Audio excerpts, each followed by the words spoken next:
Tonight, I can report to the American people and to the world that the United States has conducted an operation that killed Osama bin Laden. Where we continue to follow the capture and killing of Osama bin Laden now. Those are just some of the scenes overnight as thousands of Americans gathered in celebration of Osama bin Laden's death. Former Navy SEAL Rob O'Neill says he has thought about the mission every day since that May Day in 2011. From multiple conversations you had with Rob O'Neill over the past year and a half, how'd you get access? And you described that his head kind of exploded when you hit him. I actually hit him 3 times because I shot him twice when he was standing and once on the ground. That is the fucking American badass right there. We are not going for fame and we are not going for bravado. We are going for the single mom who dropped her kids off at elementary school on a Tuesday morning, and then 45 minutes later she jumped to her death out of a skyscraper. If you need help, hang up and then dial your operator. I'm Rob O'Neill, and this is the Operator Podcast.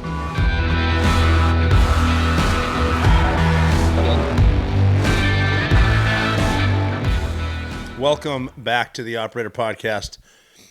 This is episode 153, and that's what I'm going with. So here we are. Happy Wednesday. It's almost Thanksgiving, which is going to be fantastic. I hope you're going to enjoy it after listening to this podcast twice, obviously, because lots of good stuff being put out. A lot of travel just ended. It was fun for me. I'm trying to think of what the previous week, because before that was California, SEAL Museum stuff. Before that was Florida, SEAL Museum Golf Tournament. And then I went to Ireland, which is fun. That was a good time. I'll tell you about that in a second. Over there for a couple of days. Conor McGregor's place, really cool spot, really great people. I love getting over there, able to get the perspective of the locals and how they're dealing with a lot of the migrant stuff that we're allowed to touch on, but not get into too much because you might offend people and they start throwing out the Islamophobe words, which you're hearing now, I'm sure. I don't know if you noticed around the country, but a lot of migrants looking to get their jihad on all over the world, too. I remember talking about this with my parents since the late 90s, I guess, when I was saying it, before 9/11, because I started reading stuff around the world. This is right around the time I joined the Navy, my first deployment overseas on the USS Austin. I just made it a point to read stuff that I thought would help me understand stuff that's going on. Young man, young Navy SEAL, first deployment, I remember thinking that I should know about the world. That's how I a little bit got into being interested in the political system, especially in the United States. I just started reading books. I remember back then there was a show called Hannity and Combs, Sean Hannity and Alan Combs. It was on Fox News. And this is a long time ago, too. And I remember Hannity had one of his legions of books, and he's obviously a staunch conservative Republican. And then Alan Combs, who is no longer with us, was a great guy, liberal, classic liberal. By that I mean he was the kind of guy that could make a point, and not necessarily. I mean, he had the annoying liberal tendencies. I guess a lot of people just talk over and start raising their voice when they're not necessarily right. But anyway, I started reading. I think he had a book maybe after 9/11 called Red, White, and Liberal. Read that and a couple other ones. Just started to get into it and wondering, thinking that, the America's a great country, so I better learn what both sides are. That's how I got my start into it. But seeing what's going on now around the world, and with what I started noticing for some reason at first up near Montana during the 90s, I noticed an influx of dudes from Somalia rolling in. They brought you Ilhan Omar, who is a congresswoman from Minnesota who is staunchly Somalian. I'm talking Somalia first. She said something about a Somalian president. I got to look into that. I'm not buying any form of normalcy in Somalia. But just when we started bringing people in like that and they weren't assimilating to the country, you see stuff in that part. Minneapolis, Minnesota, Dearborn, Michigan, it's called to prayer. And you're seeing a lot of the migrants. I'm going to say migrants, too, just because it's such a cute word, because it looks like they make it appear that these are really, really good people, and they need to get here because diversity is our strength, and we can make our country better, when, in fact, a lot of the Muslim countries are emptying their prisons, giving us their criminals, sending us their worst. They don't pray in the streets in Muslim countries. There's a lot of Muslim countries these migrants could go to. A lot of countries that could take Palestinians that don't want them over there, and there's a reason for that too.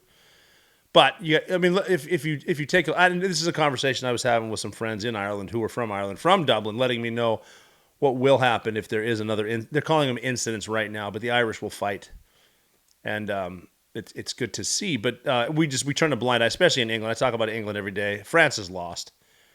It's turning out the way it appeared it would turn out. Once they get to the way that it works, and it always has for 1,400 years, is play the victim.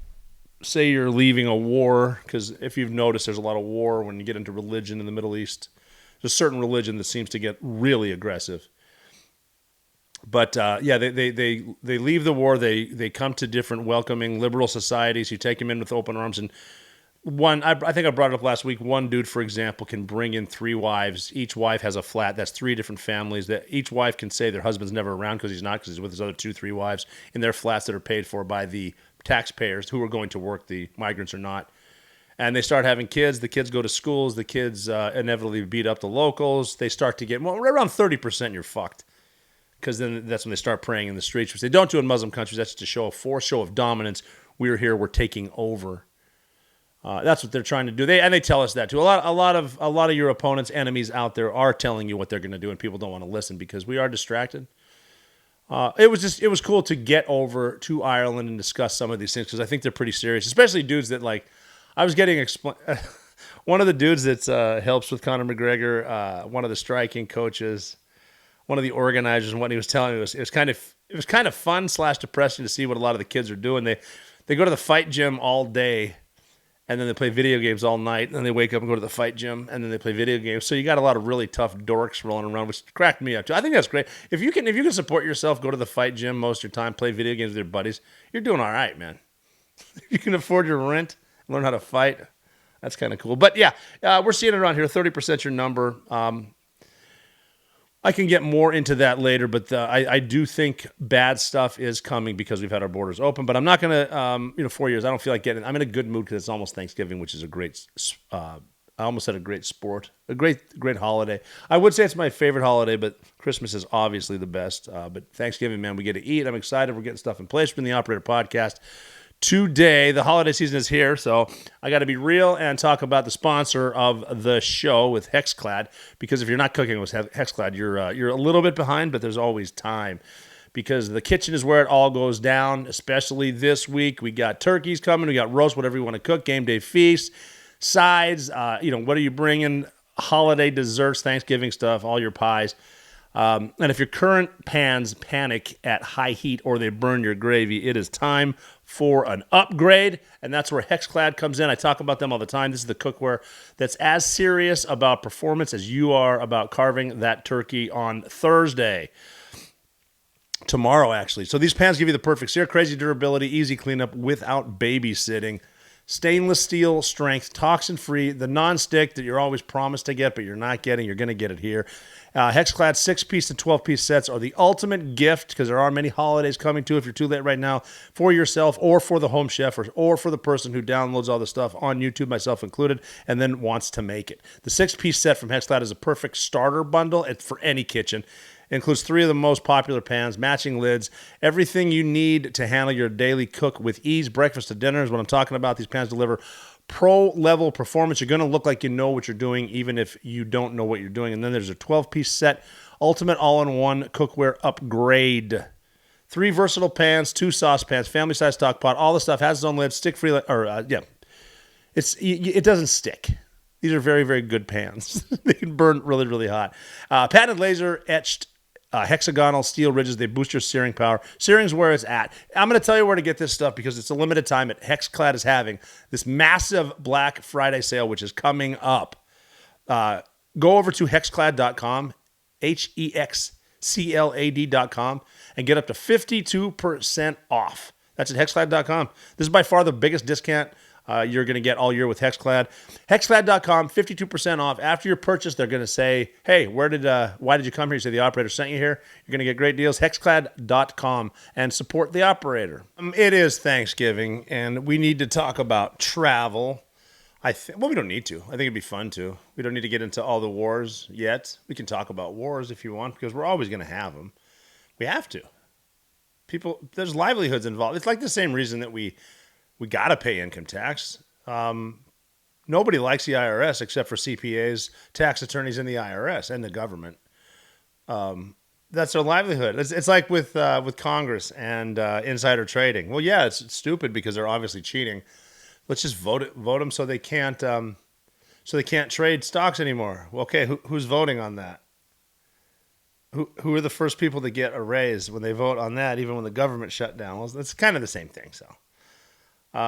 But with government and with travel, I'm gonna talk a little bit about my travel because I do want to hear about what you're doing because Thanksgiving is coming up and there's the talk of the delays and all the air traffic controllers not showing up for work or the opposite, people showing up for work during a government shutdown, which is going to come again in 2 months anyway. We're never going to not be in government shutdowns until the government completely shuts down because we are completely broke, which we're heading to because it's $38 trillion, which will be $39 trillion in debt. And if you don't understand what a trillion actually is, it's funny money at this point.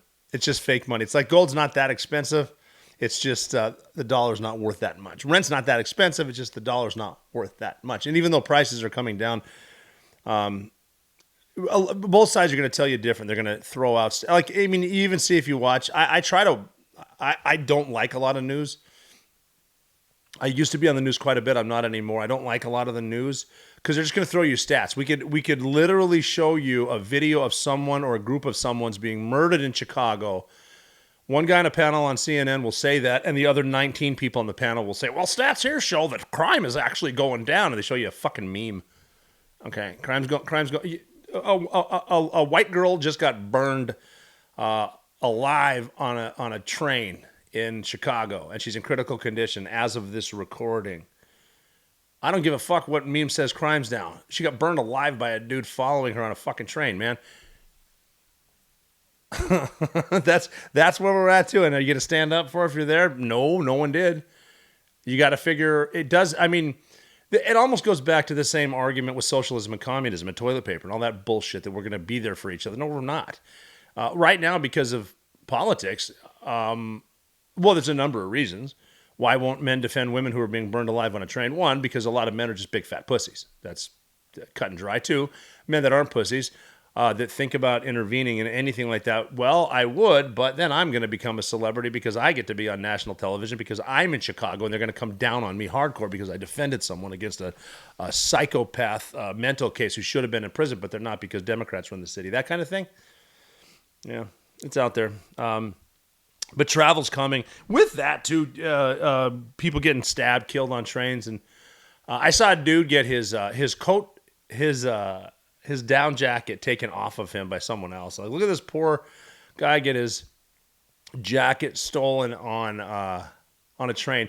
All right, let's shift fire a little bit. If you're a grown-ass man and someone without a gun physically takes your down jacket from you, I'm at the point where I think he just deserves it. If you can't defend yourself, you should just, if you have a nice down jacket, I don't even want to give you a brand. If you have a nice down jacket and you're a big fat pussy, just take it off and give it to someone that looks tougher than you. You assume is going to do it anyway. Plus, he's probably down in the dumps and a migrant or something who came from a war-torn country, and he's on his way to be a doctor or at least a lawyer because that's what they're all doing when they get off the boat, when they come in here illegally. Just give him the thing because he's going to beat your ass anyway. So that's one option, I guess. But I mean, it's a sad state of affairs because they're going to keep telling you stuff. Both sides are going to tell you stuff. I think the left now is worse at it, just completely. The right. I'm not defending either side. Registered independent, that I always got to tell you that I am. But I don't think either side is doing a very good job of it, and they don't have your back, I don't think. But it is travel season. Avoid the trains. If you're going to see your family in some parts of Chicago and New York, try to get an Uber, but you're still rolling the dice because law and order is sort of a thing of the past, as is anyone standing up for you. Because especially if you haven't been to New York City, I still love New York City, but even in its prime, that's just 8 million people who don't notice anyone else. That's the city where people get hit by cars. Bikers get hit by cars all the time. People get hit by bikes all the time. Bikes run into cars all the time. Because even though they're doing something else, they're looking at their phones too. That's bad. You should be situationally aware. Situationally aware of your surroundings, but you're not. And a lot of people that get messed up by these criminals just simply aren't paying attention. You should pay attention. The phone's killing you, man. The internet. But travel's coming. How are you going to get there? I haven't been on a bus in a while. I can't imagine is that getting any better? I fly. I don't fly. There's one airline I don't fly. I have been flying a lot across the country. I don't fly Delta Airlines anymore because I think, although they have great service and I haven't been on Delta in a couple of years. Great service, great planes. I always did when I was flying Delta. I was a million miler. I've been flying Delta since I think I was like 11 years old. I had a Delta number, but they decided one year when I took a funny selfie. You ever notice some stuff you post isn't always funny, even though you think it is? I guess Delta didn't think it was funny when I posted a picture of me not wearing a mask during the pandemic because masks and social distancing saved so many lives, as did the vaccine that a lot of people were forced to take or kicked out of the military because they didn't take it. But I tweeted a picture and they banned me. I don't know if it was for life, but I'm not going to check because I'm never going to fly Delta Airlines ever again. It's one of those little things that a shit company who says we support the troops, and that means that one day a year their fucking flight attendants wear an American flag. Support the troops. But if you didn't wear a mask, ban them for life. They were good. I'm not flying them ever again. I have been flying American Airlines a lot, and I don't think I'm a very picky traveler. So I've been happy with American. They've got a thing. So their thing is called Concierge Key.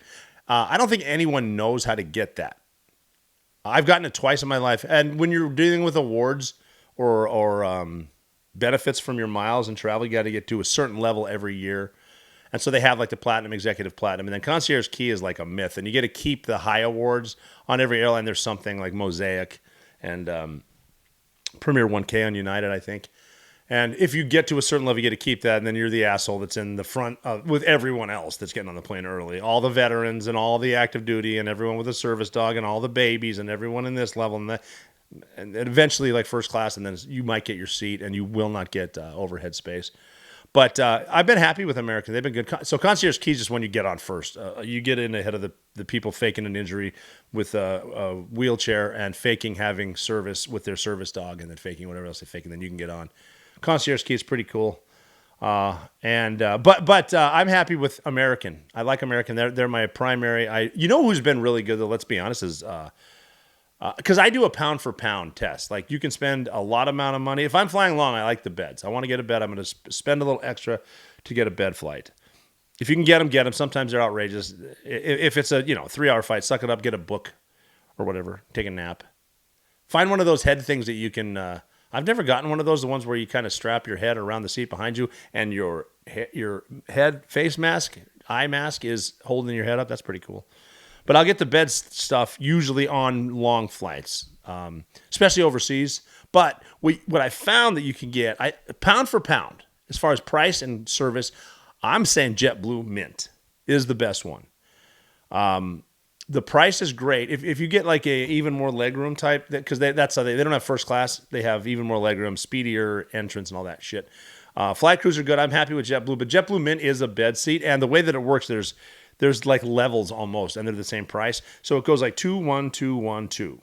I think that's roughly the layout, and they're all lying flat. But the one in the middle, you have like 2 big armrests and a door that kind of closes. So, and you can get that for a couple $100 more than a regular flight. If you can, you're flying New York, LA, New York, somewhere coast. Definitely get it. It's good. And the first class are pretty much standard on everything, unless you're getting the bed flight, which overseas you should get. Again, spending more money getting depending on the airline, getting a better thing. I flew JetBlue Mint to San Diego and JetBlue Mint back. The New York to LA is like that is flown all the time. JFK to LAX JFK is always there, so you can find good deals there. I'm not sure if you can get upgraded to like Mint or concierge class or something like that, but just the way that I do it, and I travel a lot, is this part of the money that I'm going to want buried with me? Like, is this going to be sitting in the savings account when I croak, when I get run over, or whatever happens to me? If it's not breaking the bank and you can afford it, I recommend enjoying the next 4 hours of your life and getting a bed. But JetBlue Mint, you can't go wrong, and you kind of got to look for it. Sometimes it's not necessarily on like the Kayak app or whatever. But happy with them, happy with United, happy with American. Flew United to Ireland. I flew from New Jersey. Newark, New Jersey is always a fun airport to get to. They make a lot of headlines, and even if they don't make headlines, they tend to be a punchline because they had an issue. We had a government shutdown, and they were saying air traffic controllers, they're the brunt of a lot of things. But anyway, I flew out of Newark back into Newark, which is nice, direct to Dublin, which was cool. I had a good time in Dublin. Now, when I'm flying left to right, that's an issue that you need to consider because there's a big difference between planning and a big difference between what actually happens. Your preparation advice on the X. Ideally, and this is a classic Vegas is the worst. Getting a red eye, especially in coach, because I'll get a red eye and then I'll sleep on the plane. Yeah, you're going to sleep sitting up. In a skinny little seat because what they're trying to do is get as many people on board as they can. It's capitalism. Capitalism's not always the best. Crony capitalism or whatever. I mean, there's even seats out now where you're going to stand up the whole flight. Go fuck yourself. I'm not doing that. It's not standing up where you kind of lean back like you're on one of those Gravitrons back in a real carnival back in the day. Anyway, the red-eye flights, ideally you fly overnight, you get your nap, you wake up, go to work. I'm always a little groggy, and after a red-eye, it's like the leg achy type grogginess, tired. So it is tough. I'm pushing 50, so I'm not going to be as a spring chicken in the morning after a red-eye. If it's a longer flight and you get a bed, you can pull that off. Still not the best sleep. It's still sleep, but took off during the nighttime, right after dinner time from New Jersey, flew to Dublin, landed there. And what's cool about those flights, if you get the right flight, again, I'm saying do your research. I get flights, maybe I've gotten flights the day of, but if you have time, like normal people who have normal jobs, you pick your flight in advance. Do a little research and see. Obviously, what's the priority, you think? I say my priority would be direct flight, then airline, then bed. But do the time, look at the difference in price. Can you afford it? If you got to put a little aside, it's worth a little bit of money aside for 4.5 hours laying down on a bed. But I flew. So what's cool about the international flights is you get on at a certain time, they're going to feed you dinner, which is nice. I love a good airplane dinner. I'm not a picky eater. I like to eat a lot of stuff. So I like the dinner. You get it on. Oh, on JetBlue Mint, though, they give you a 3 out of 5. I forgot that part. When you're flying cross country in Mint, they give you maybe it's 3 out of 4. You got to pick 3 entrees, is what I'm saying. And they're mini entrees, which for me is great because I love a good mini sandwich. But they give you mini entrees. But on an international flight, you get your dinner, you eat that stuff, and then whatever you want to do. Have your cocktails, watch a movie, roll the bed straight out, sleep. And when you wake up, like 20 minutes before you start final descent, they'll bring you breakfast and tea if you like that. Then you wake up and you're just in London, you're just in Dublin, you're just wherever. And then obviously you want to call ahead and get your early check-in. And even if they say you have an early check-in, you might not. So just check in with that. But we got there, showed up, got a little sleep, got a little coffee, and then we went out and about in Dublin, and it was fun. We had a good crew over there. We're going over there to do a little business. There's a couple different things going on over there. We wanted to see Conor McGregor, and we wanted to just to kind of talk to him, get a little good vibe. And we set up a meeting to meet at it's called the Black Forge Inn, and it's allegedly. I'm going to look this up a little bit. I don't have enough time to talk about it today, but it's a really cool spot. I got to say the background that was told to me was it's obviously a locals bar, sort of organized crime type bar, which is fine with me. If you gotta charge locals a little bit of window insurance to keep the peace, so be it. Especially in parts like that. But Connor bought it, and there's cool stuff inside there. I don't want to get into it for security reasons. A lot of cool rooms, a lot of cool bars, great food. I actually had the the brick steak twice, 2 nights in a row, where it comes out on a hot brick, a really hot brick. Don't touch it, and thing's still cooking. And then you got all the sides are really good. One thing I did mess up though is it got your sides, your potatoes, what have you, your steak, and then it came with a really big burnt carrot. That when you take a big bite out of it, you get the whole carrot because it's got the stem. Once you're in there, you realize that that's not a carrot. Actually, it's a really, really hot red pepper because the color looked off. Yeah. And then what are you going to do? Spit it out? Nope. You got to eat that bad boy. So that was hot. Cool stuff. But Connor had just finished Ibogaine treatment in Mexico, the one that I always talk about. And I'm big into energy, the energy that you can get with something. And I think it flips on both sides depending on your demeanor. I think there's a lot more to energy. I think there's a lot more to consciousness than we know. I don't think we know anything about consciousness. I really don't. I mean, we're told about magic people that showed up a couple thousand years ago. A lot of different civilizations do talk about that. Never really. I mean, some do talk about religions, but a lot of talk about faith. But I think there's something to both. And I mean, if you've never seen Conor McGregor fight, stop what you're doing, hit pause, and go watch some of his classics. Because the guy's a great fight. Like, I love how when he would sign a fighting contract and say, when you sign to fight me, it's a celebration. That's just cool. And you see him in there, very, very confident dude. And his energy, man, I have rarely, if ever, felt energy like that, especially after just finishing Ibogaine. Conor McGregor came in, like, I'm in a back room at the Black Forge Inn, and he walked in the front door, and you can tell. Obviously, he's a celebrity, one of the most famous guys in the world, but you can just tell he's here. And it's not because he's yelling and screaming. It's just because he came in and the energy's good. And then I had a chance to talk to him. Well, a lot. But the first time I talked to him, just the positive energy that's kind of flowing out there. And we talked about Ibogaine. He told me a story of what he saw. And I don't like to try to tell other people's stories as far as Ibogaine psychedelics, plant-based medicine, but just sort of an explanation of how laying in a coffin and the coffin's closing and I'm below some stairs. I pictured like the end of Ghostbusters with Zool or whatever.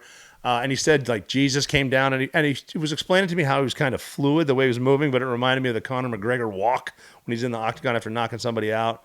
And he didn't say archangels, but he said something like, and Michael and Gabriel were behind him and they were fucking huge or something like that. But really good, positive energy. He seemed great to me. Neither one of us were drinking, which is fantastic. It cured me. I don't drink anymore. Whatever. And if you finish Ibogaine, you can drink. I'm not saying go there to quit drinking. I'm just saying drinking has been a problem for a lot of people. More people who drink than not. Wasn't for me, so I quit. He quit. And we were able to have good sobriety-laced conversations for a while. And it was a really cool place. Great live music. Man, they were doing everything. Good Irish music. They played shit. I wrote it down, and I didn't bring it with me because I'm not on my notes, which I don't think I even have for this episode. But like an Irish warrior song they'd played before going to like Braveheart-type battles, even though that's Scotland. Just like live, though. A woman coming in and sing this Irish warrior song to Conor. Well, not to Conor, but she's singing to the bar, but fucking Conor's like, she's singing to Conor. I don't care who you are. Wild experience. I went over there with Jeff Gum, a couple of my boys from a couple other things. Operators Collective is still, it's out. We're still working it. A couple tweaks here and there, a lot of great guys. That's where we're going to be able to do different kinds of training, different kinds of combatives, different kinds of CQB, keynote speeches, stuff like that. Operators Collective is a really good one. We're a lot of great guys, and that's still bringing guys in. It's a lot of fun to see what we can see. I hope a lot of guys come out and just tell their story, tell their lessons learned. I mentioned that last week that some people don't get to hear stories from different people just because they've been blackballed and whatnot, and that's stupid. I think you learn more even from talking with people with whom you disagree. That's a good way to learn stuff too. We're being respectful. There's no get on Twitter, try to have a conversation, see if you solve anything. Not a chance, but face to face is good. So Ireland was a good trip, short trip. Stayed 2 nights there. I can't pronounce the hotel, but it was cool. You know what I had an issue with? This is weird, and it could just be me. I posted a little bit about it. I couldn't seem to find anyone to get my coffee order, which is weird. I mean, I think I'm assuming different places order different ways, but these are coffee places that have dark roast, medium roast, light roast, and espresso, and they have your fufus and macchiatos and all that shit. And my order that is impossible is I was ordering. Just don't tease me on this one, please. Don't tease a guy. It was a cappuccino with a double espresso, because there's shots in a cappuccino and a latte already. But I said a cappuccino with a double espresso, and then put them together. It was my order originally. Then it turned into, can I get a double espresso and a cappuccino? Then I tried a latte with a double espresso. And every time I asked them to mix it, they wouldn't. They couldn't. They didn't figure it out. One woman gave me a double espresso, no cappuccino, and we left it at that. It just, is that a hard order? Just extra espresso? You know, you got the red-eye flights. You're a little bit tired. I'm not sure if espresso is as strong as people think it is, but I just the warm fuzzy of a cappuccino with espresso to start the day. Couldn't get that done in Ireland. Food was awesome. So that's crazy. And it wasn't just the Irish, and it wasn't just a lot of Eastern Europeans in there working. And so the Irish blame them. Not the case. They actually work pretty hard. You'll see a lot of men and women in there from different countries working their butts off. But overall, I had fun in Ireland. I'm happy with it. But they did let me know the next incident will cause a fight. And we do need to touch on the seditious six. If you're not familiar with that, 6 elected Democrat lawmakers made a cute little TikTok video that said troops need to remember that they can defy illegal orders from President Trump. Why is that a problem now? Well, it's a problem because those, even though they're not in the chain of command, this chain of command, the COC, even though a lot of members do love the cock, they're not directly in it. The commander-in-chief is Secretary of War Pete Hegseth, which is the Secretary of War and the War Department right now, even though it historically was the Department of Defense, but we did make the Pentagon to win World War II, and right after World War II, we got rid of the Pentagon because it was so much bureaucracy. We haven't gotten rid of the Pentagon. It's still there, man. We start wars all the time. What are you talking about? They are in the chain of command, though, and for Democrats to pull a political stunt, which it was, is what they're doing is technically they can say, according to the Constitution, you can defy illegal orders, and they left it at that. That's the problem right there. If you start inserting doubt, which politicians and lawyers always do, with soldiers, with Marines, with people who are in the fight, you are now making it very, very deadly. And I know that because this is a country that really overuses the word hero a lot. But they are using that in market. Now, I love pilots. I love fighter pilots. I rarely will say anything bad about a fighter pilot. I don't want to say anything bad about Mark Kelly. I am not happy with his actions. I'm not happy with him using his political clout and the Democrat Party to say what he said was justified. If you're doing that, Mark Kelly, Captain Mark Kelly, if you are telling service members that they can defy orders, you know that is wildly inappropriate and extremely dangerous. You know that, but you're doing it for politics. Jason Crow, you too, Ranger, you know better, but you're hiding behind your politics, which you know you can, because once the Secretary of War says he can recall you, which he can to Kelly because he is retired. And if you're receiving a pension retired, you can get recalled at any time for a lot of different reasons. It could happen. And to be fair, if we get into a big war and they do need to recall Mark Kelly, I would be very happy with him flying fighter pilots against our enemies. He's very, very good. He's an astronaut. Stellar veteran. Let's get that clear. Stellar veteran. He's fallen into the bullshit politics, and it's sad to see. I had a beer with him one time with Gabby Giffords, his wife, before she got shot at the Trident, at Nelson Miller's Trident with Nelson Miller, and a likable guy, man. We got along well. I don't know him, but what he did was reprehensible. You can't just do that and claim I'm a veteran. So as someone who takes his fair amount of shit, being a veteran nowadays doesn't just get you off scot-free, and what you said was extremely dangerous. Now, Hegseth came back at you. Now, the Secretary of War, who is in everyone to include Mark Kelly's chain of command for being a retired veteran, he responded with, because Mark Kelly put up a picture of his uniform, his ribbons. It was the medals part, because he was in full dress. When you have the big medals, the big medals go on one side and then your ribbons go on the other. Some Some ribbons are not medals. All medals have ribbons. It's complex. John Kerry got the whole thing when he said he'd throw his ribbons, not his medals. All that political bullshit. So he's got a nice rack. There's a couple of V's on there. And Hegseth, I guess, saw something he didn't like and said they were out of order and reversed in order or whatever. And then you go into the mirror effect with the phone, or is he looking at him? What the fuck ever. He said something and the left jumped on it. You can't even tell he's looking at him. Whatever. And he said, as soon as I recall you to active duty, the first thing we'll have is a uniform inspection, which to me is hilarious. That's just funny. If he recalled him, which probably will not happen, I don't think it's going to happen. I think this is all politics, all clickbait. But if he had Mark Kelly show up, I know Pete. Pete was at my wedding with his wife, Jen. I know them. I worked at Fox with Pete for a long time. That would turn into something great with Pete. It would turn into a meeting saying, hey, that was stupid, right? Okay, cool. The inspection was hilarious. Now they're up in arms that they're going to put him in the gallows and they're going to execute him. Which let's get it on a technicality. You can be killed for that. You can get hanged or hung, whichever your preference is, for treason or sedition. I believe that's in the Constitution, but don't worry, someone will correct me. Nothing's going to happen. Wildly inappropriate for senators and congressmen to do that. That is undermining shit for political gain. Now, why do I think it's happening? Well, here, the Democrats have no leadership at all. Their leader right now is Mamdani, and he is the dude that just won the election to be the mayor of New York, which I'm leaning towards chaos. It's bad already. I don't mind taking the subway myself. People always say, what if you get stabbed? I'm like, I don't think I'll get stabbed, but I will probably get another kill and a free knife. I don't want to get to that point, too. It still sucks, but I think crime's going to go through the roof, too. And a vast majority of white girl bosses voted for Mamdani. I would not ride the train if I were you coming up soon. I wouldn't ride it now if I was a single woman. No fucking way in hell. I wouldn't let my daughters do it. I wouldn't let my wife do it. You're not riding the trains in New York.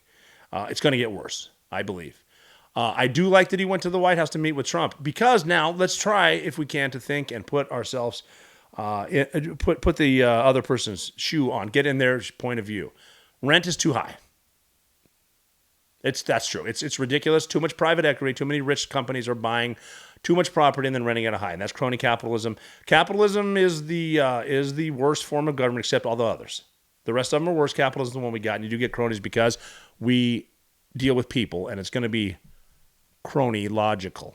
I don't think that's even a word. Chronological is a word that doesn't matter.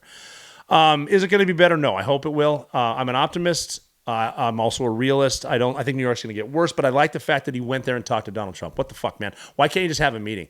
We're at the point now with the debt where it is, with the economy and the dollar going to collapse, with Sharia law moving in, with the potential for my granddaughters wearing burqas just because I was right. We're pretty close to that. So if you truly want what's best for this country, you will get in a meeting with the opposition.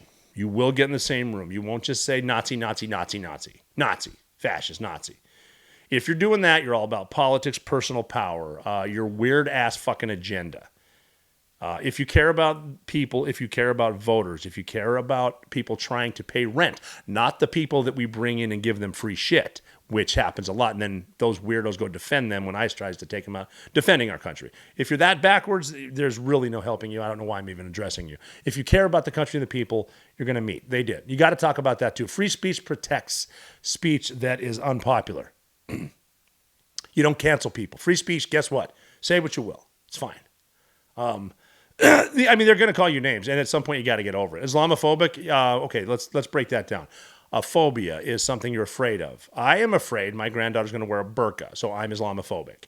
I'm also a realist. I don't want my granddaughter wearing a fucking burqa. Because we talked about Ibogaine, didn't we? Ibogaine. And it's a religious, not even a religious, it's a very spiritual, loving time. Loving. And you come out with the energy. And I have yet to hear anyone say, oh, I did Ibogaine and I'm so much closer to Muhammad. And even though it is a very happy holiday, happy Thanksgiving, an American holiday, but I think people should be thankful for stuff. So if you happen to be in Eastern Europe and you love turkey and have access, by all means have a turkey, and I will toast you from this end. I want to read an article that I saw. I hope I'm saying his last name right. It's Ryan Geho. Geho, or is it Geho? Sorry, buddy. I just started following you, and I'm subscribing now. I just did it twice. National security expert, CIA stuff, State Department, all kinds of stuff. Knows his stuff. And I I read his article yesterday, How Terrorists Think, the predatory mindset most Americans never see. This dude's an intel guy. He's been overseas, seen the shit, and he's interviewed real terrorists. He wrote an article. I was going to summarize it, but I read the whole thing, and I'm like, I'm not going to summarize. Ryan did a really, really good job, and I'm not going to try to summarize something and not give him proper credit. This is the article that I read yesterday. I'm going to read it to you now. Look him up, follow him, Geho, Ryan. So here's the article he wrote, and I thought it was, you decide what it is. But he says, there is a truth about terrorism in America that most people will never hear, because most people have never stood face to face with the men who want to murder them. I have, and once you have, you never look at the world the same way again. I struggled with even releasing this article because what follows is graphic, deeply personal, and drawn from moments I would rather forget. But I also know Americans need to read it, absorb it, and understand the reality of what we are facing. Terrorists do not think like we do. They do not feel like we do. They do not see the world the way we do. They are predators who approach violence with patience, discipline, and an emotionless clarity that should terrify every American who believes an attack will never happen in this country. What follows is not theory, politics, or fear-mongering. It is the truth of how these men think, spoken from their own mouths and delivered with calm certainty while looking directly into my eyes. If America understood even a small part of this mindset, our country would be preparing for what is coming very differently. Again, Ryan did this and he interviewed. I've looked these guys in the eyes as well. I've done interrogations. I've had meals with the Taliban exactly like this, with Al-Qaeda that I didn't kill. We've talked to them face to face. I'm gonna put out a picture of one of the guys. It still haunts me. I have it. I'll put it out with this podcast. But to continue with Ryan's article, many, many years ago, near the beginning of the GWAT, which is the Global War on Terror, which is a nice way to wrap that up so we can just keep fighting that endlessly. Global War on Terror. New York was attacked, so we can keep going everywhere. A lot of money in war. But many years ago, near the beginning of GWAT, I sat across from a high-level terrorist in a small, hot room that felt too quiet. He did not appear nervous, angry, or unbalanced. He sat with a calm posture and a serene confidence, as if he was pleased to finally explain who he really was.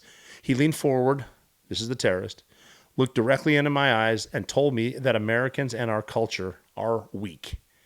Then he smiled, not as an insult, but as a statement of fact. He explained that they play the long game and that they grow up fighting from an early age and that they learn to kill with no emotion and no empathy. He said I would never understand that world.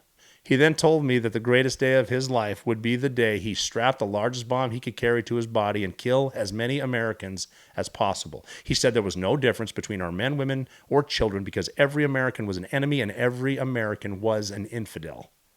He meant every word. I saw the absolute sincerity in his eyes, and that moment permanently changed the way I understand the mind of a predator. Terrorists select targets with cold, deliberate calculation. They do not act randomly or out of sudden rage or sudden anger. They look for crowded places, predictable routine, soft security, emotional value, symbolic meaning, limited exits, stuff you don't think about, right? Slow response times. They view a mall as a kill zone with predictable movement. Think about that one. They know where you're going to go. They know what they can do. They know secondary, tertiary attacks. They view a school as a symbol of innocence, and they want to destroy it. They view an airport as a global stage waiting for their message. They do not see people. They see leverage. Terrorism is not simply violence.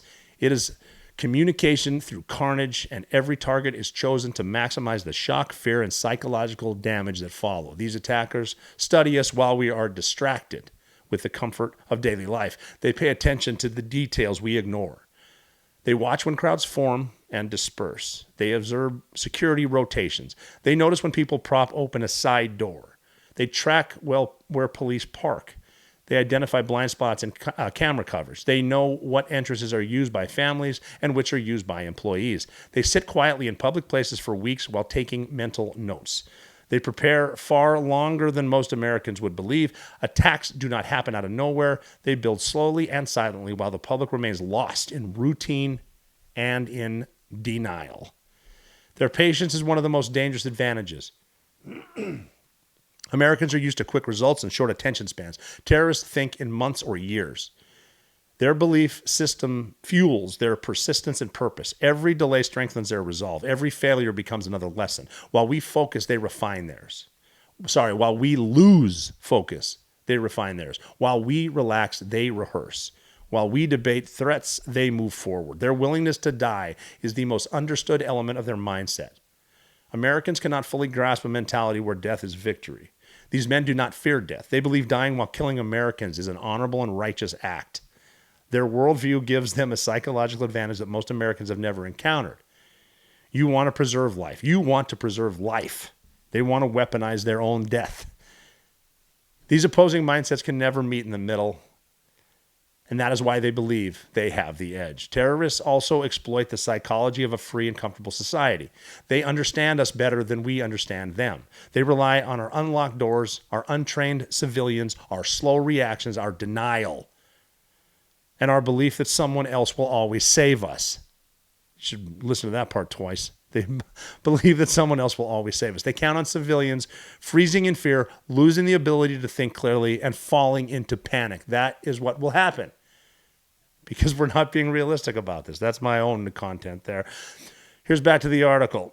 They know most Americans have never experienced real violence. They know the public has never heard the sharp crack of an explosion in a close space or felt the ground shake when the pressure wave hits their chest. They know most people have never seen the thick cloud of dust and blood that hangs in the air after a detonation. Shrapnel tears flesh into jagged pieces and limbs twist at impossible angles, and pools of blood thicken in the dirt while the metallic taste of iron mixes with the acrid burn of explosives. Also, the carnage of charred human body parts is scattered in every direction. Listen up. They know the average person has never watched a crowd go silent because shock has shut down their ability to move or speak. Terrorists grew up surrounded by conflict. They count on the fact that we did not. When I looked into the eyes of a terrorist, I did not see rage or insanity. I saw clarity, purpose, and absolute conviction. His worldview was simple. Every American was the enemy. Our families were the enemy. Our culture was the enemy. Killing us was righteous. Dying to kill us was honorable. He felt no conviction and no hesitation. When a man believes that killing your children is a moral act, you are confronting a level of evil that most Americans simply cannot accept. But denial does not make it any less real. The truth America must face is that predators study us more carefully than we study them. They train harder than we prepare. They wait longer than we remain alert. They believe in their cause with a depth of commitment that our society struggles to match. We are distracted while they are focused. We are comfortable while they remain committed. They are watching us right now with the same patience that predators have used for thousands of years. Terrorists aren't rabid dogs. They're wolves in the brush, silent, eyes gleaming with hunger, and completely free of fear or hesitation. In the end, predators only understand one thing. They respect strength. They fear preparedness. They recoil from people who refuse to be victims. You cannot negotiate with a man who celebrates the murder of your children. You cannot reason with someone who sees his own death as a reward. The only real answer is readiness and discipline, and it is the willingness to do what predators never expect from Americans. It is the willingness to meet their violence with a greater, deliberate, and calculated violence that stops them immediately. Not chaos, not rage, not uncontrolled aggression. It is focused, trained, lawful force delivered with clarity and purpose by a people who refuse to be prey. We do not defeat this enemy with hope. We defeat him with preparation, vigilance, and the unshakable commitment to protect innocent life with every measure the law allows. We train harder. We think sharper. We prepare longer. We confront evil with a level of precision and focus that evil cannot match. Because predators do not stop. They do not slow down. They do not lose focus. They will strike when they believe we are soft and unprepared. The only question left, the one America must answer right now, is whether we will be ready when the moment arrives. Whether we will respond with a strength that they never believed we had. Whether we will prove the predator wrong by showing him a free people who refuse to kneel and are the most dangerous force on earth. The attack is coming. The predators are already here. What happens next depends entirely on us. And that is from Ryan, and it is completely accurate. His last name is Geho, Ryan Geho. Ryan Geho. I don't know how to say it. Geho. Sorry. Ryan, great article. I'm following you. I'm a subscriber now, too. That is 100% correct. People have never seen it, and they don't believe it. They want to believe all people are the same. They want to believe that someone that comes in from northwest Pakistan, who's never seen a woman his entire life, who was raped by his uncles, who was inbred, will come here and just assimilate. Not the case. The attack is coming. People are telling you, are you paying attention? Because it is Thanksgiving, I'm going to give thanks that I live in this country because it is the greatest country in the world, and I hope we keep it that way. I'm not trying to get morbid. I'm just asking you to be prepared. I'm asking you, do you have your emergency food? Do you have shotguns in your house? Do you have long guns in your house? Do you have pistols in your house? It's the Second Amendment for a reason. Once you lose the Second Amendment, you lose the First Amendment. Look at England. Now, enjoy the greatest country in the world. Be thankful. Be prepared. And you're never out of the fight.